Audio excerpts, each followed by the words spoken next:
इस विश्वविद्यालय के संस्थापक ठाकुर जयवीर सिंह जी, पूर्व सांसद और जो इस दीक्षांत समारोह के कार्यक्रम की अध्यक्षता कर रही हैं, श्रीमती राजकुमारी जी चौहान, हमारे उत्तर प्रदेश सरकार के वरिष्ठ मंत्री, हमारे मित्र चौधरी लक्ष्मी नारायण जी,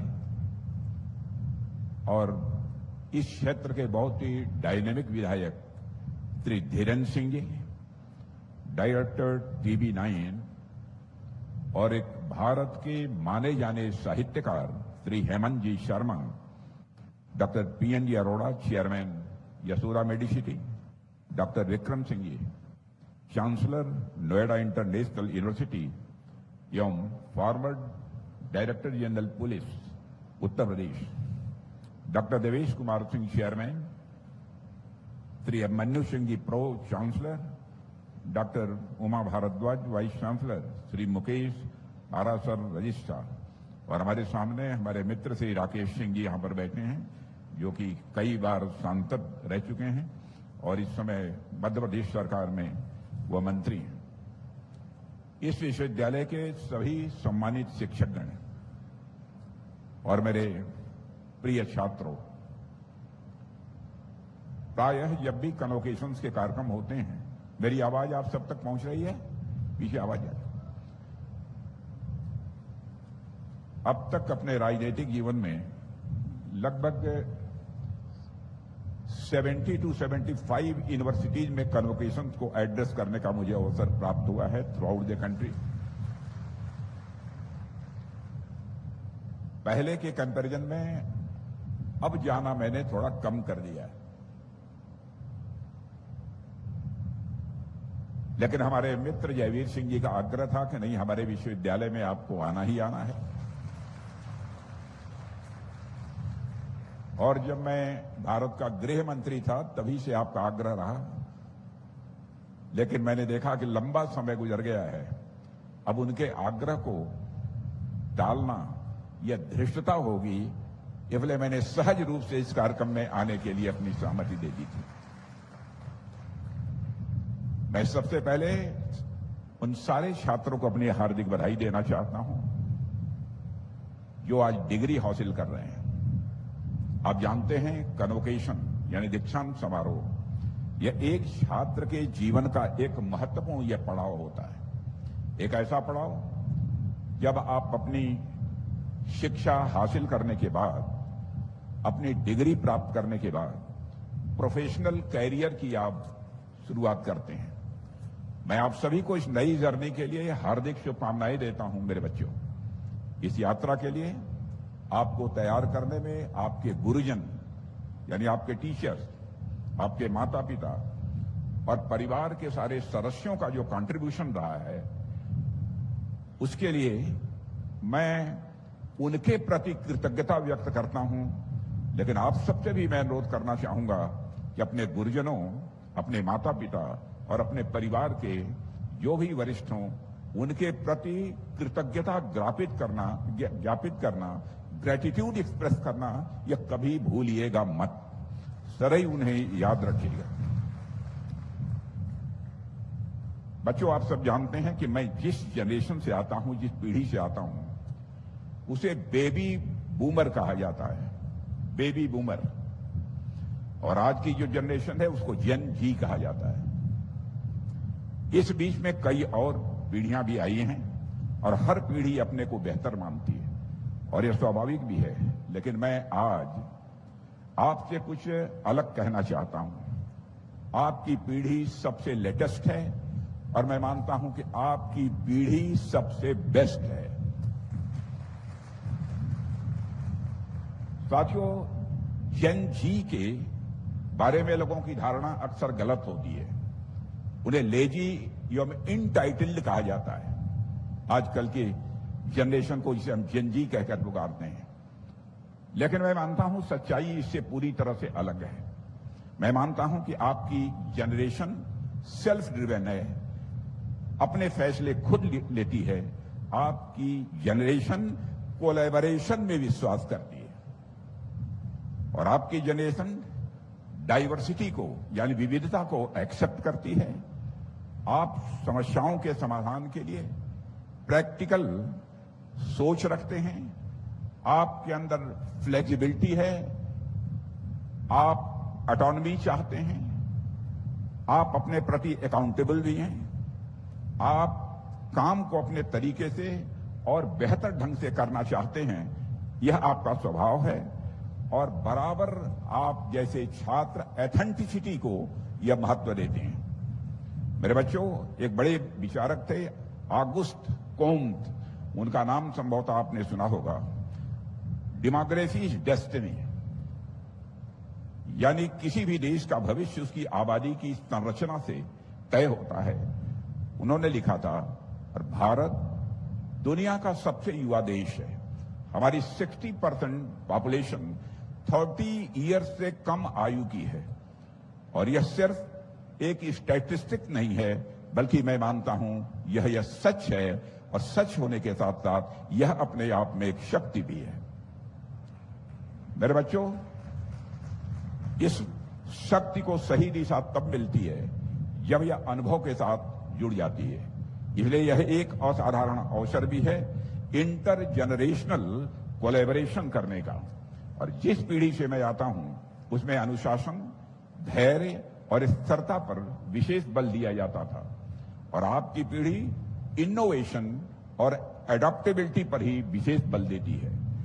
जब दोनों जनरेशन की ताकत मिलेगी तो विकास की गति और तेज होगी, यह मेरा पक्का विश्वास है। जब अनुभव और ऊर्जा मिलेंगे, जब परंपरा और आधुनिकता साथ चलेंगी, तब निश्चित रूप से हम जैसा एक बेहतर समाज बनाना चाहते हैं वैसा बेहतर समाज बनाने में पूरी तरह से कामयाब होंगे।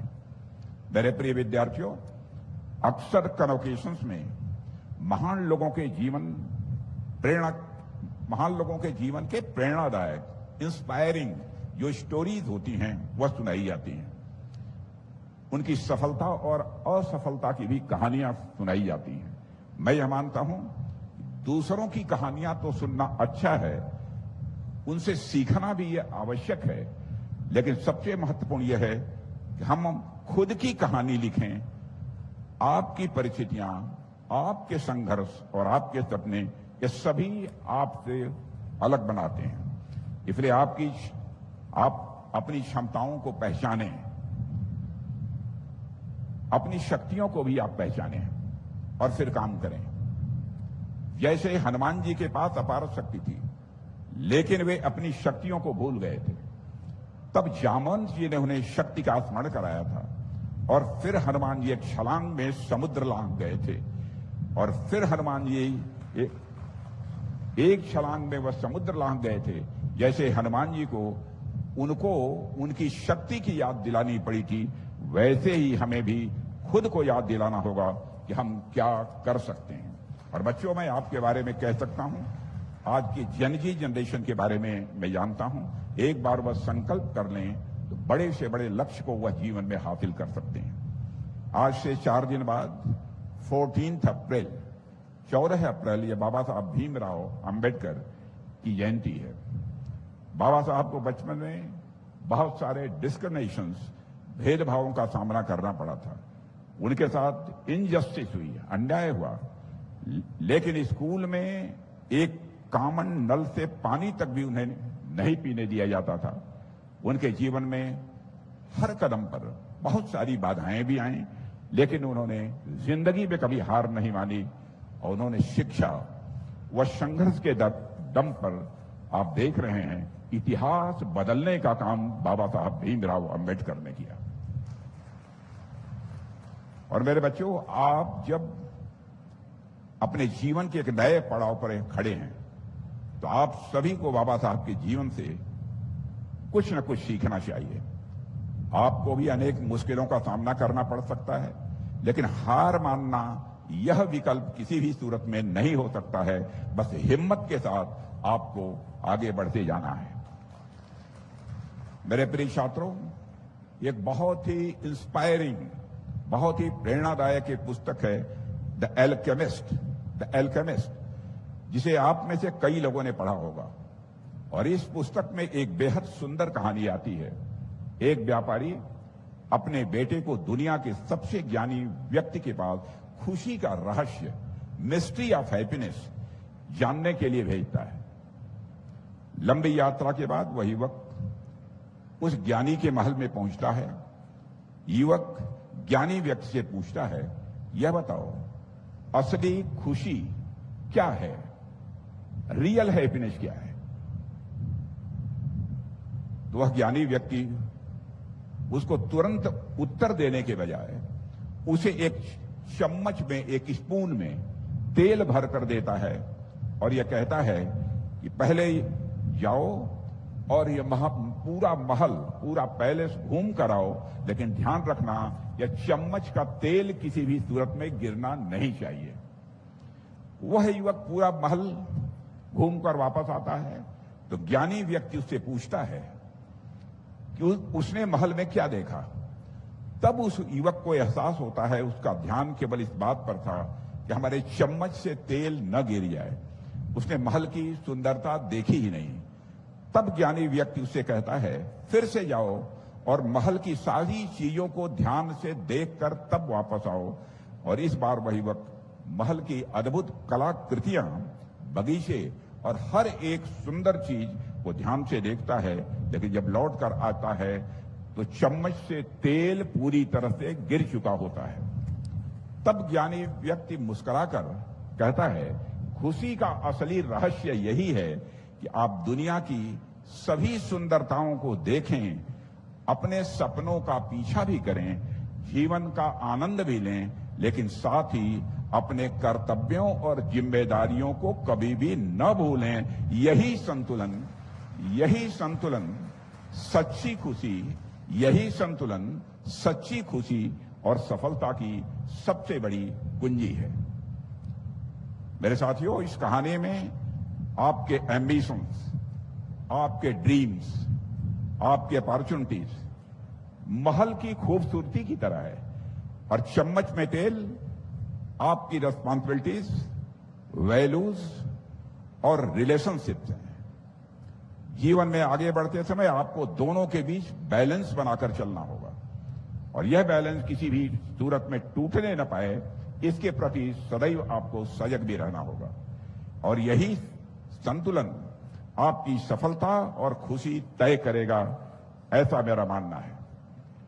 प्रिय छात्रों, कभी कभी हमें यह भी लगता है कि सफलता का मतलब सिर्फ अपने लिए कुछ हासिल करना है, अपना नाम बनाना, शोहरत हासिल करना, पैसा कमाना। लेकिन जीवन की सार्थकता और असली महानता दूसरों के लिए कुछ करने में होती है। केवल अपने लिए करने में कभी भी जीवन महान नहीं माना जा सकता है। इसलिए हम सबको बराबर इस संबंध में भी कासत रहना चाहिए। जीवन में बड़ा काम करने के लिए बड़े मन का होना जरूरी है। छोटे मन का व्यक्ति कोई बड़ा काम नहीं कर सकता है। यह बात भी हमारे ध्यान में रहनी चाहिए। जैसे मैं समझता हूं कि बहुत सारे स्टूडेंट्स, उन्होंने मैथमेटिक्स कभी न कभी हाई स्कूल तक अथवा हाई स्कूल के बाद पढ़ी हुई है। शायद वह मेरी बात से सहमत होंगे। छोटे मन का जो व्यक्ति होता है, सदैव ईर्ष्या, कुंठा और हताशा के दौर से गुजरता रहता है। उसके जीवन में सुख की प्राप्ति नहीं होती है। उसके जीवन में, छोटे मन के व्यक्ति के जीवन में आनंद की प्राप्ति नहीं होती है। परमानंद की प्राप्ति की बात तो बहुत दूर की बात है। इसलिए मैं एक मैथमेटिकल फार्मूले से इसको आपको समझाना चाहता हूं। थोड़ी देर के लिए मान लीजिए कि आपका मन एक सर्किल है। मन कभी सर्कल होता नहीं है, हो नहीं सकता है, but let us consider for the time being that your मन इज ए सर्किल। मेरा यह कहना है, मन का सर्किल यानी मन जितना बड़ा करते चले जाओगे, उसी रेशियो में सुख की मात्रा बढ़ती चली जाएगी, आनंद की मात्रा बढ़ती चली जाएगी। यदि मैथमेटिकल इक्वेशन में इसे कहना हो तो हम कह सकते हैं, सर्कमफरेंस ऑफ मन is directly proportional to the magnitude of सुख। सर्कमफरेंस ऑफ द मन is directly proportional to the magnitude of आनंद। सर्कमफरेंस ऑफ मन इज प्रोपोर्शनल टू द परमानंद। परमानंद के पहले मैंने मैग्नीट्यूड नहीं लगाया है। परमानंद का कोई मैग्नीट्यूड कभी नहीं हुआ करता है, कोई उसकी मात्रा नहीं निर्धारित की जा सकती। इसलिए जीवन में यदि सुख प्राप्त करना चाहते हो, आनंद प्राप्त करना चाहते हो, तो मित्रों इस बात का बराबर ध्यान रखना कभी छोटा मन न होने पाए। हमारे अटल बिहारी वाजपेयी जी कहा करते थे, छोटे मन से कोई बड़ा नहीं हो सकता और टूटे मन से कोई खड़ा नहीं हो सकता। आपको शायद पता न हो, लेकिन जिस व्यक्ति ने आज कार में यूज होने वाली सीट बेल्ट बनाई थी, कार में आप बैठकर चलते हैं, सीट बेल्ट लगाते हैं, उसने इसका पेटेंट पब्लिक कर दिया था। सोचिए इस कदम ने आज तक कितने लोगों की जिंदगी बचाई होगी। ऐसे ही जब जोनास शार्क से पूछा गया था कि उनके द्वारा बनाई गई पोलियो वैक्सीन का पेटेंट किसके पास है, तो उनका जवाब था कि क्या कोई सूरज का पेटेंट कर सकता है। देखिए कितनी बड़ी बात थी, कितनी बड़ी सोच थी। उन्होंने कहा क्या सूरज का कोई पेटेंट करा सकता है? नहीं, सूरज सब लोगों का है, इसलिए उनकी वैक्सीन का पेटेंट भी सभी लोगों के पास है, इसलिए हमने इसका पेटेंट नहीं कराया। जब फ्रेडरिक बेंटिंग और चार्ल्स बेस्ट और जेम्स कॉलिक ने इंसुलिन की खोज की थी, तो उसका पेटेंट सिर्फ $1 में एक यूनिवर्सिटी को उन्होंने दे दिया था। केवल $1 में एक यूनिवर्सिटी को दे दिया था, ताकि यह दवा कुछ लोगों तक ही सीमित न रहे, बल्कि हर इंसान तक यह दवा पहुंच जाए जिसे इसकी जरूरत है। इसी तरह जगदीश चंद्र बोस ने भी रेडियो वेव्स और बॉटनी के क्षेत्र में एक क्रांतिकारी काम किया था, लेकिन उन्होंने अपने रिसर्च का पेटेंट लेने से पूरी तरह से मना कर दिया था। आप कल्पना करिए कि यह कितने बड़े मन के लोग थे। उनका मानना था ज्ञान किसी एक व्यक्ति की संपत्ति नहीं है, वह पूरे देश की, पूरे विश्व की मानवता की धरोहर है। इसलिए जो कुछ भी हमने रिसर्च किया है, उस पेटेंट का 1 कौड़ी भी मैं नहीं लूंगा। मेरे बच्चों, इससे हमें यह सीख मिलती है कि जब आप अपनी जिंदगी में आगे बढ़ें, कुछ नया बनाएं, कुछ हासिल करें, तो एक बार यह जरूर सोचें क्या यह सिर्फ मेरे लिए है या इससे दुनिया भी कुछ बेहतर हो सकती है। क्योंकि अंत में सबसे बड़ी सफलता वही है जो सिर्फ आपकी नहीं बल्कि सबकी हो, यानी साझी हो। मेरे साथियों, एक सामान्य व्यक्ति अपनी प्रोफेशनल लाइफ में करीब 10,000 डेज काम करता है, अप्रॉक्सीमेटली। यानी एक सामान्य व्यक्ति अपने कैरियर को लगभग 80,000 घंटे देता है। आप अपनी जिंदगी का इतना बड़ा हिस्सा काम में लगाते हैं, लेकिन आपको यह काम करने में आनंद नहीं आएगा तो क्या आप काम करेंगे? लेकिन यह आपको कंटेनमेंट और सेंस ऑफ फुलफिलमेंट या किसी भी सूरत में नहीं देगा। इसलिए बात सिर्फ पैसा कमाने की नहीं है, क्योंकि सिर्फ मटेरियल, भौतिक चीजों के पीछे भागने से आपका जीवन व्यर्थ कहलाएगा। इसलिए आप जो भी काम करें उसमें खुशी ढूंढने की कोशिश करें। सवाल यह नहीं है कि आप क्या बनेंगे, इंजीनियर बनेंगे, डॉक्टर बनेंगे, एंटरप्रेन्योर बनेंगे, सिविल सर्वेंट बनेंगे या रिसर्चर बनेंगे। प्रश्न यह है कि आप यह क्यों बनेंगे, और बनेंगे तो किसके लिए बनेंगे। क्या आपका काम सिर्फ एक पेशेक के लिए होगा या वह किसी की जिंदगी में फर्क भी लाएगा? क्या आप भीड़ का हिस्सा बनकर चलेंगे या आप अलग से एक अपनी दिशा भी तय करेंगे? याद रखिए, कैरियर सिर्फ सर्वाइवल का साधन नहीं है। कैरियर सिर्फ सर्वाइवल का साधन नहीं है, यह आपके व्यक्तित्व की अभिव्यक्ति है, आपके पर्सनालिटी का यह एक एक्सप्रेशन है।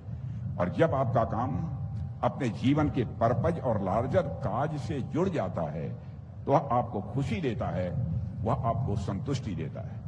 साथियों, मुझे हमेशा लगता है कि यदि नौजवानों को परिभाषित करने के लिए एक शब्द है तो वह शब्द है एनर्जी, ऊर्जा। युवा वास्तव में नौजवान जो होता है वह ऊर्जा का अथाह भंडार है, लेकिन इस ऊर्जा को सही देना, सही दिशा देना, यह भी बहुत ही उतना ही आवश्यक है। युवाओं को ऊर्जा सृजन और विकास में भी लगाई जा सकती है, और यदि वह दिशा भटक जाए तो विनाश का कारण भी बन सकती है। जैसे जब भारत का नौजवान अपनी ऊर्जा का उपयोग करता है तो दुनिया को बेहतर करने वाली टेक्नोलॉजी बढ़ती है, लेकिन वहीं हमारे पड़ोसी मुल्क पाकिस्तान के कुछ युवा अपनी एनर्जी से दुनिया में टेररिज्म भी बढ़ा रहे हैं। मैं समझता हूं कि भारत की समृद्ध सांस्कृतिक विरासत हमारे युवाओं को दिशा देने में बहुत ही महत्वपूर्ण भूमिका का निर्वाह करती है। साथियों, मैं फिजिक्स का शिक्षक रहा हूं। जैसा श्री विक्रम सिंह जी ने बतलाया, तो आपको न्यूक्लियर फिशन और फ्यूजन, क्योंकि आप लोगों ने निश्चित रूप से फिजिक्स कम से कम इंटरमीडिएट तक तो पढ़ी ही होगी, उसके फिशन और फ्यूजन के मैं प्रोसेस को आपको समझाना चाहता हूं। ये दोनों ही रिएक्शंस एनर्जी जनरेट करते हैं, ये दोनों ही रिएक्शंस ऊर्जा पैदा करते हैं। सूर्य को ऊर्जा देने वाला प्रोसेस फ्यूजन कहलाता है, और पावर प्लांट्स पे होने वाली रिएक्शन न्यूक्लियर फिशन कहलाती है। लेकिन न्यूक्लियर फिशन में रेडियो एक्टिव वेस्ट निकलता है, जबकि फ्यूजन में ऐसी समस्या कभी नहीं आती है। यह फर्क हमें गहरी सीख देता है कि हर सफलता कभी भी बराबर नहीं हुआ करती है। सफलता प्राप्त करने के बाद हम पीछे क्या छोड़ रहे हैं, यह भी एक बहुत बड़ा सवाल है। क्या हमारी सफलता के बाद समाज को उसके साइड इफेक्ट्स भी झेलने पड़ेंगे? हमें इस संबंध में विचार करना चाहिए। या फिर हम ऐसी उपलब्धियां हासिल करेंगे जो समाज को बेहतर करें और आने वाली पीढ़ियों के लिए खतरा न बने। इसलिए जब आप आगे बढ़ें तो हमेशा यह सोचिए कि आप दुनिया को कैसा भविष्य दे रहे हैं, अथवा दुनिया को कैसा भविष्य देने की आप कोशिश कर रहे हैं। क्योंकि असली सफलता वही है जो ऊर्जा भी दे और ऊर्जा के साथ उजाला भी दे, और बिना किसी के जीवन में अंधेरा किए हुए यह ऊर्जा भी दे और साथ ही साथ उजाला भी दे। देवी और सज्जनों, आज टेक्नोलॉजी का जमाना है और हम 4th इंडस्ट्रियल रिवॉल्यूशन के दौर से इस समय गुजर रहे हैं। लेकिन ऐसा लगता है कि टेक्नोलॉजी अपना पर्पज ही खोती जा रही है। दुनिया के ज्यादातर बुद्धिमान लोग सिर्फ कॉमर्शियल इंटरेस्ट के लिए काम कर रहे हैं। टेक्नोलॉजी और टैलेंट का उपयोग इंसान की जिंदगी को बेहतर बनाने में कम और प्रॉफिट जनरेट करने में ज्यादा हो रहा है। इसे एक उदाहरण के रूप में आप समझिए, एक कंपनी के वैज्ञानिक आर्टिफिशियल इंटेलिजेंस की मदद से गंभीर बीमारियों की दवा बनाने पर काम कर रहे थे। लेकिन उस कंपनी के मालिकों ने उन वैज्ञानिकों से उनके सारे संसाधन ले लिए और उन लोगों को दे दिए जो चैट बॉट बनाने के काम में लगे हुए थे, वो उनको दे दिए। यानी जिस आर्टिफिशियल इंटेलिजेंस का उपयोग मानव जीवन को बचाने के लिए किया जा सकता था, उसका इस्तेमाल पूरी तरह से कंज्यूमर प्रोडक्ट बनाने पर किया जाने लगा। मैं यह नहीं कह रहा हूं कि कॉमर्शियल एक्टिविटीज करना या कंज्यूमर प्रोडक्ट्स बनाना यह अपने आप में गलत है, मैं इसकी वकालत नहीं कर रहा हूं। वेल्थ जनरेशन और प्रॉस्पेरिटी यह अत्यंत आवश्यक है, इंडिस्पेंसेबल है। लेकिन समस्या तब शुरू होती है जब हम कॉमर्स को सोशल काज से ऊपर रख देते हैं और प्रॉफिट को लार्जर गुड्स से ज्यादा हम प्रायोरिटी देते हैं। साथियों, इसलिए आज इस बात की जरूरत है, टेक्नोलॉजी सिर्फ मार्केट की मांग के हिसाब से नहीं, बल्कि ह्यूमैनिटी, मानवता की असली जरूरतों के हिसाब से भी बढ़नी चाहिए और आगे बढ़नी चाहिए। हमें ऐसी सोच विकसित करनी होगी जहां इनोवेशन का उद्देश्य सिर्फ प्रॉफिट नहीं बल्कि पर्पज भी हो। साथियों, यूनिवर्सिटी और इंस्टीट्यूशंस को चाहिए कि वे छात्रों को सिर्फ स्किल्स से नहीं बल्कि वैल्यूज भी दें, ताकि वे तय कर सकें कि उनकी प्रतिभा का उपयोग किस दिशा में होगा। यह हमारी जिम्मेदारी है कि हम एक ऐसा इकोसिस्टम बनाएं जहां एम्पैथी, कंपैशन और एथिक्स जैसे मूल्यों को सराहा जाए। इंसेंटिव्स ऐसे होने चाहिए जो उन इनोवेशंस को बढ़ावा दें जो समाज की वास्तविक समस्याओं को हल करें। प्रिय छात्रों, आर्टिफिशियल इंटेलिजेंस के दौर में एज पाने के लिए हमें कई कार्य करने होंगे। जैसे मशीनें हमारे सवाल का जवाब दे सकती हैं, पर उनसे हमें सही सवाल पूछने का तरीका भी मालूम होना चाहिए। और इस दौर में सक्सेस का मतलब होता है खुद को लगातार रीइन्वेंट करना। जो जितनी जल्दी सीखेगा उतनी ही जल्दी वह आगे बढ़ेगा। जो जितने जल्दी सीखेगा उतने ही जल्दी आगे बढ़ेगा। यानी आज लर्निंग टू लर्न यह सबसे बड़ी सुपर पावर है। साथियों, लीडरशिप, विजन, करेज और इमोशनल इंटेलिजेंस, लीडरशिप, विजन, करेज और इमोशनल इंटेलिजेंस जैसी वैल्यूज के बिना आगे बढ़ना बहुत ही मुश्किल होगा, क्योंकि आर्टिफिशियल इंटेलिजेंस के दौर में वही लोग आगे बढ़ेंगे जो इंस्पायर कर सकें, जो गाइड कर सकें और अनसर्टेनिटी में भी लोगों को साथ लेकर चल सकें। इसलिए साथियों, एक और महत्वपूर्ण बात, आर्टिफिशियल इंटेलिजेंस का यह युग निश्चित रूप से अपॉर्चुनिटी से भरा हुआ है, अवसरों से भरा है। और जो लोग रिस्क लेने, इनोवेट करने और कुछ नया क्रिएट करने की सोच रखेंगे, वही फ्यूचर को एक शेप दे पाएंगे। मेरे छात्रों, भारत में कई ऐसे इनोवेटर्स सामने आए हैं जिन्होंने अपनी इन्वेंशंस और क्रिएटिव थिंकिंग से लोगों की जिंदगी को बेहतर बनाया है।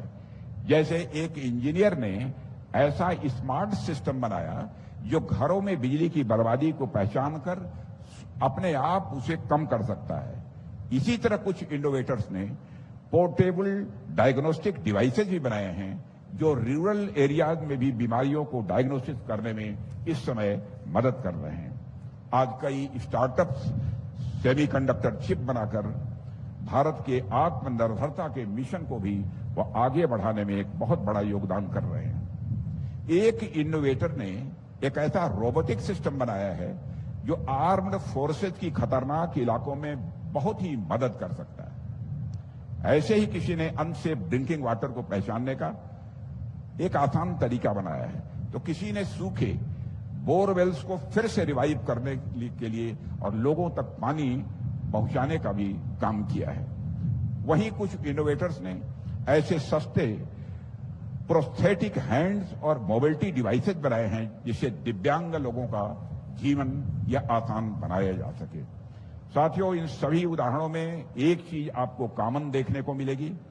इन लोगों ने अपने आसपास की समस्याओं को देखा है, समझा है और उसका समाधान निकाला है, जो सिर्फ उनके लिए नहीं है बल्कि पूरे के पूरे समाज के लिए यह उपयोगी है।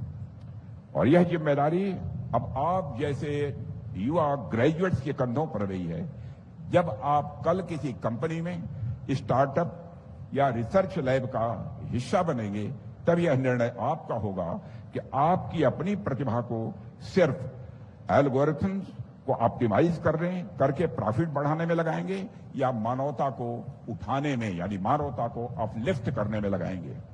आप सेल्स बढ़ाकर सिर्फ स्टेक होल्डर्स की वेल्थ बढ़ाएंगे या समाज की असली समस्याओं का समाधान निकालकर कुछ वर्थवाइल, यानी जो कुछ किया जा सकता है, जो किया जाना चाहिए, वह करने की कोशिश करेंगे। मेरे छात्रों, आज भारत एक नए नवाचार युग की तरफ तेजी के साथ बढ़ रहा है। हमारे प्रधानमंत्री मोदी जी ने भारत को इनोवेशन का हब बनाने में एक बहुत ही महत्वपूर्ण भूमिका निभाई है। पिछले डिकेड्स में भारत का रिसर्च एंड डेवलपमेंट एक्सपेंडिचर पिछले डिकेड्स के कंपैरिजन में आज लगभग 2 गुना हो गया है। जिस डिफेंस मिनिस्ट्री में मैं काम करता हूं, उसमें भी रिसर्च और डेवलपमेंट इसका बहुत ही महत्व है। और लगातार जिस तेजी से रिसर्च एंड डेवलपमेंट हमारे देश में बढ़ रहा है, यह हम सबके लिए एक गौरव का विषय है। रजिस्टर्ड पेटेंट्स की संख्या पहले के कंपैरिजन में कई गुना बढ़ चुकी है। 2015 में हम ग्लोबल इनोवेशन इंडेक्स में 81वें स्थान पर थे, 81, और 2025 में हम घटकर अब 38वें स्थान पर आ गए हैं, माने 38। यह करिश्मा आप जैसे नौजवानों ने ही किया है। भारत आज दुनिया का तीसरा सबसे बड़ा स्टार्टअप इकोसिस्टम बन गया है। दुनिया का तीसरा सबसे बड़ा स्टार्टअप इकोसिस्टम में भारत बन गया है।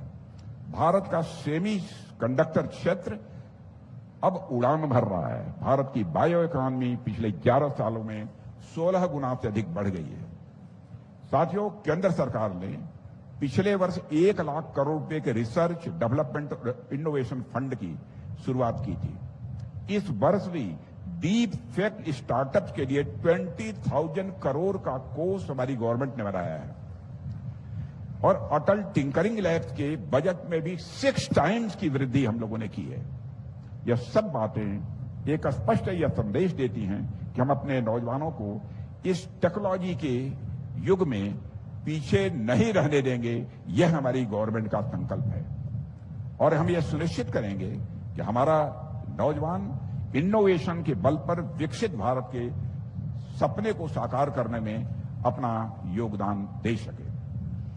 साथियों, एक विषय और, आज डिप्रेशन और एंजाइटी जैसी समस्याएं लगातार बढ़ रही हैं। मैंने देखा है, स्वयं अपनी आंखों से देखा है, बहुत सारे नौजवान इसके शिकार हो रहे हैं। जबकि आज जिस दौर में हम जी रहे हैं, यहां हमारे पास रहने के लिए संसाधनों की कमी नहीं है, अवसरों की कमी नहीं है, सुविधाओं की कमी नहीं है। हमारी लाइफ क्वालिटी भी पहले के कंपैरिजन में बेहतर हुई है, लेकिन फिर भी एक खालीपन हमको कभी कभी नजर आता है। आप मैटेरियली वेल्दी होने के साथ, यानी संपन्न होने के साथ साथ मेंटली हेल्दी रहें, यह बहुत आवश्यक है और इसके लिए सभी को पहले सेल्फ सेंटर से उठकर अपने को पर्पज सेंटर्ड बनाना होगा। इसलिए हर रोज कोई ऐसा काम करने की कोशिश करें आप जिसमें किसी भी चाह की कोई इच्छा ना हो या किसी रिवार्ड की हमारी इच्छा ना हो। साथियों, यह कोई भी काम हो सकता है, जैसे किसी की मदद करना, किसी की बात ध्यान से सुनना या किसी को जेन्युइनली सही मामलों में एप्रिशिएट करना, यह भी हो सकता है। इससे धीरे धीरे दिमाग मैं से हम की तरफ शिफ्ट होने लगता है। ऐसा व्यक्ति धीरे धीरे यह एक्सरसाइज करता रहे तो सेल्फ सेंटर्ड नहीं रह जाएगा। दूसरा, रियल कनेक्शंस पर काम करना आवश्यक है। आज हम डिजिटली कनेक्टेड हैं लेकिन इमोशनली डिसकनेक्टेड होते जा रहे हैं। कोशिश करें कि हर दिन किसी अपने से बिना किसी डिस्ट्रैक्शन के बात करें और जब आप खुलकर बात करते हैं तो स्वाभाविक रूप से सेंस ऑफ बिलोंगिंग होती ही होती है। तीसरा है ग्रेटिट्यूड, यानी कृतज्ञता। आप एक ग्रेटिट्यूड जर्नल बना सकते हैं जिसमें आप हर दिन यह लिख सकते हैं कि आप किसके लिए आभारी हैं, किसके प्रति आभारी हैं, किसके लिए आप थैंकफुल हैं। इससे उन चीजों पर ध्यान जाता है जो आपके पास है, न कि उन पर जो आपके पास नहीं है। और सबसे महत्वपूर्ण बात जिस ओर आपका मैं ध्यान आकर्षित करना चाहता हूं, चरित्र का, कैरेक्टर।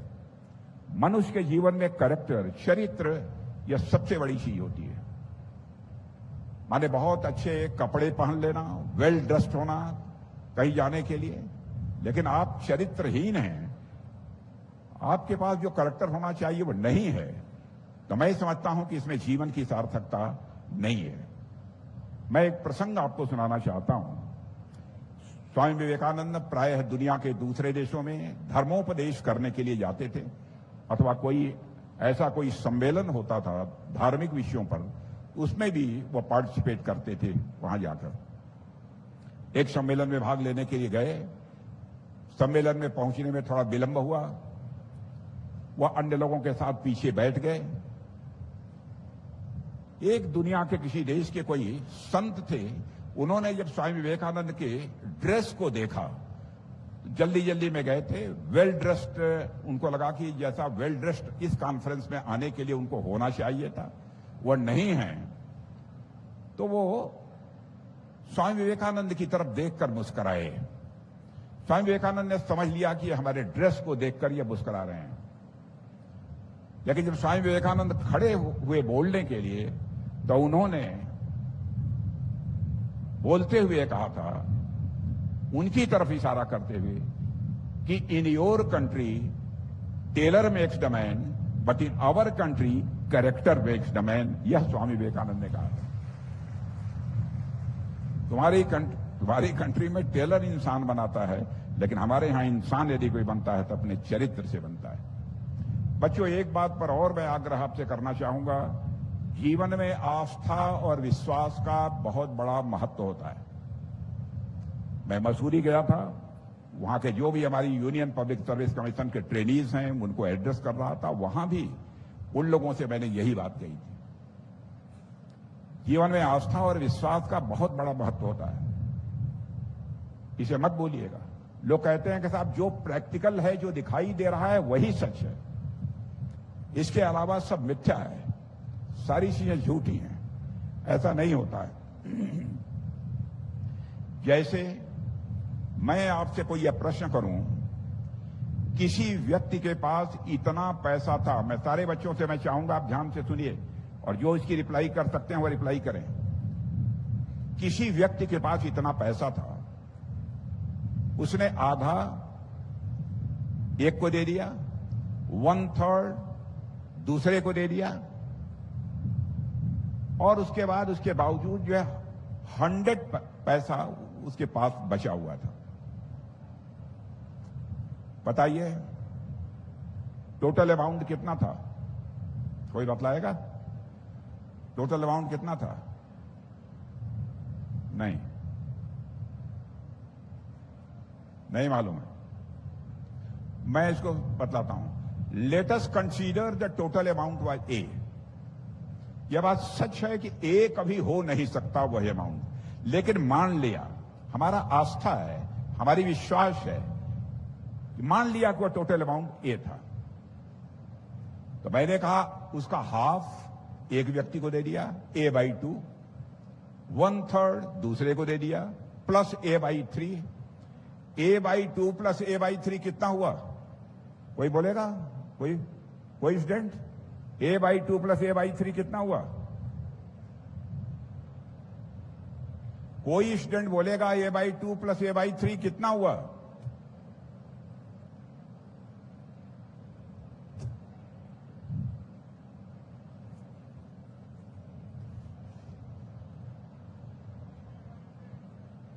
(5A/6) 5A/6 ना, ये बात हुई। 5A/6,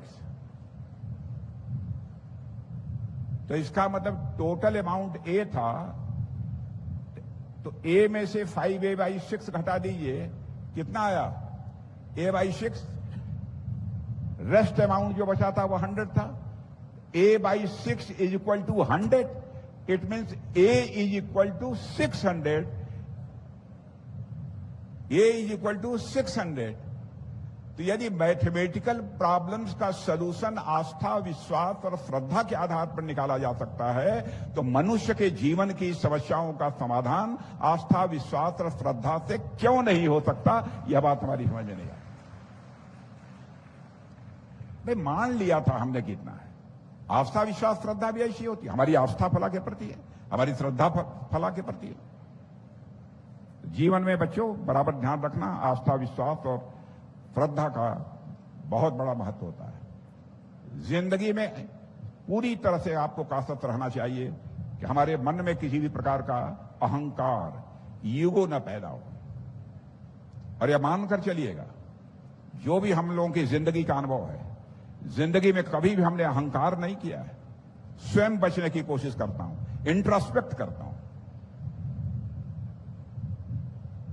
क्योंकि अहंकार के हा के ऊपर लगा हुआ पॉइंट जो है, वह पॉइंट जिस भी नंबर के पहले लग जाएगा, उस नंबर की वैल्यू कम हो जाएगी।